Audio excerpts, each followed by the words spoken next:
Hey guys, it's been almost a year since this game came out and I think a lot of people are still wondering if it's really worth playing. Can you get into tactical RPGs with this one? Is it good for beginners or veterans alike? I'll tell you all about that in the video, so let's begin.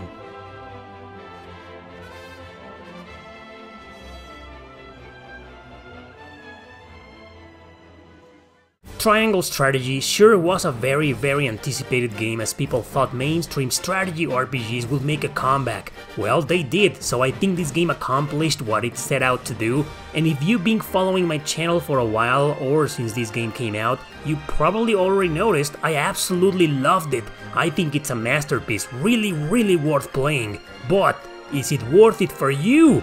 Is it worth it for everybody? I want to start with that. I can't tell you right now if this will be everyone's cup of tea, hence this review. First of all, forget about all the Final Fantasy Tactics or Tactics Ogre comparisons. This game may look a little bit like them, but it's vastly different. Camera may appear isometric like in those two, but in reality, you can move it around 360 degrees if you want to. Second, there's no job system, only a class system, which I'll get to in a bit. And third, you don't hire generic job characters. Here everyone has a personality, a backstory, and some are important to the plot. In fact, depending on your choices, some optional characters may appear out there in the world map and you can recruit them. Lots of other differences are there, but I think I just gave you a good gist of it.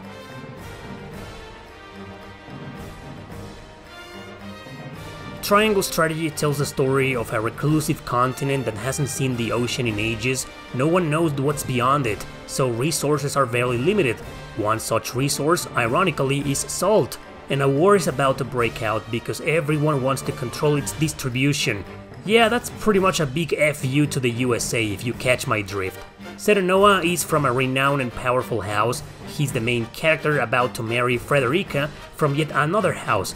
Because of the war over salt and iron and Frederica's race, all sorts of issues will lead one thing to another. I've praised the story, narrative and writing of this game, as well as its fantastic translation. It truly is one of the best stories ever written for a modern JRPG, hands down. To make matters even better for players like me, this is a true role-playing game, one where your decisions matter. Multiple routes and 4 different endings are there. You can get all 3 endings by saving on separate files on your first playthrough, but to get the true ending you need to have completed the game at least once. So tons of replay value here, guys. Now let's talk a little bit about the game's structure in that regard, and then we'll get to its tactical gameplay. But first, I'd like to say that yes, it's true, the game has a lot of dialogue, but it's very rich in story and development, and there's close to zero nonsensical slice of life stuff here or filler dialogue, and it's not a visual novel by any means. The most you'll spend reading in a few parts is 40 minutes and that's it. No offense out there, but I really do believe a lot of reviewers and influencers exaggerated on this criticism. Anyway, on to the scales of conviction mechanic.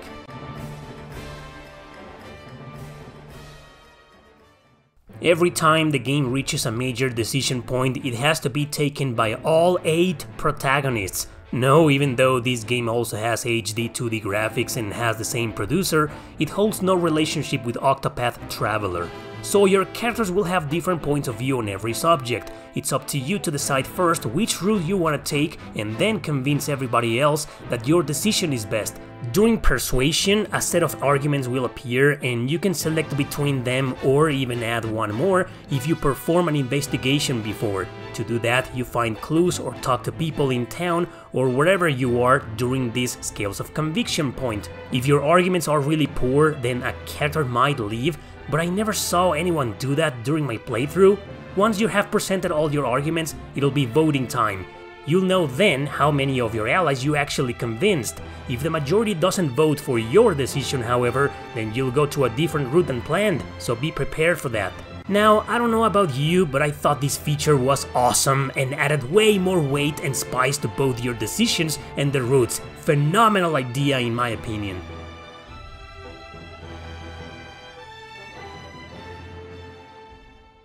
Let's talk about combat now. It's a grid-based strategy RPG where you'll deploy up to 8 characters. Matter of fact, you have a full party since the beginning of the game.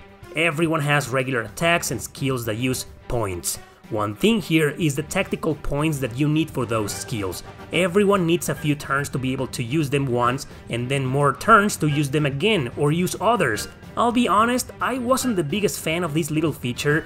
It's like putting an unnecessary restriction to your strategies, but honestly, it's no big deal. Mission objectives will vary, but in the majority you'll have to defeat all enemies. Terrain matters here, not as much as in other tactical RPGs, but it does. You can use it to your advantage by positioning your characters as you see fit. Actually, there are a few missions in the game that do revolve around the use of terrain, but nothing complex. Plus, mages can use ice or fire spells, for example, to block enemies or to damage them. Sometimes, characters placed on both sides of an enemy will perform a helping attack, and yes, this game is also one of those where attacking someone from behind increases the damage. Worry not, because if someone dies, they just leave for that mission. There is no permadeath here whatsoever. This game has an easy, a normal, and a hard mode. Normal will be somewhat grindy as there are quite a few challenging missions. Easy is fine, not too easy, and more balanced than you think. No matter what, this game won't be a walk in the park unless you grind everyone like crazy.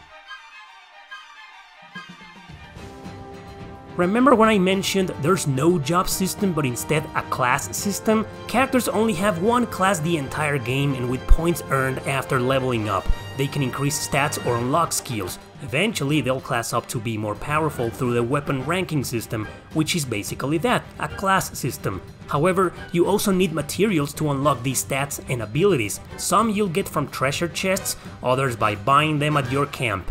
You also get kudos points after battle, and you can exchange them for a variety of items like upgrade skills precisely to rank up your characters. So you see, the game gives you everything, every tool you can think of to make your experience better. It doesn't hinder your progress with nasty spikes or level caps or permadeath. Instead, it offers possibilities galore to use at your advantage in a battle system that's quite balanced.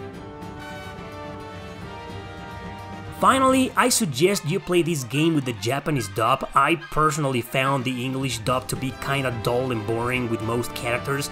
They felt more impactful and dramatic in Japanese, but that's just my personal taste. Overall, I still think Triangle Strategy is a masterpiece. Everything is done right, even the music, which isn't stellar, but it gets the job done easily. It really blends in perfectly with situations and battles. So to answer the questions of this video, yes, I do recommend this strategy RPG for beginners, but I would emphasize using the easy mode. Don't worry, it's not gonna be very easy or anything. I think the challenge will be up to nearly everyone's level on that mode. Yes, I also recommend it for veterans alike. Normal and hard modes offer a solid challenge that won't disappoint, I think. Can you get into strategy RPGs with this game? Absolutely! As I mentioned, the game is friendly while keeping that difficulty on taps without annoying spikes, but also without super easy shenanigans. In conclusion then, yes, this game is really worth playing, and I do recommend it for everyone out there. Don't be afraid of the strong story focus and heavy dialogue, it's worth it, and it will most likely impress you at certain points of the story. There's nothing convoluted here, it's easy to understand, easy to get into, and appeals to all types of RPG gamers out there. It's on Steam and Switch, so yeah, definitely give it a try. Thanks for watching, don't forget to subscribe and share this video with your friends. See you next time!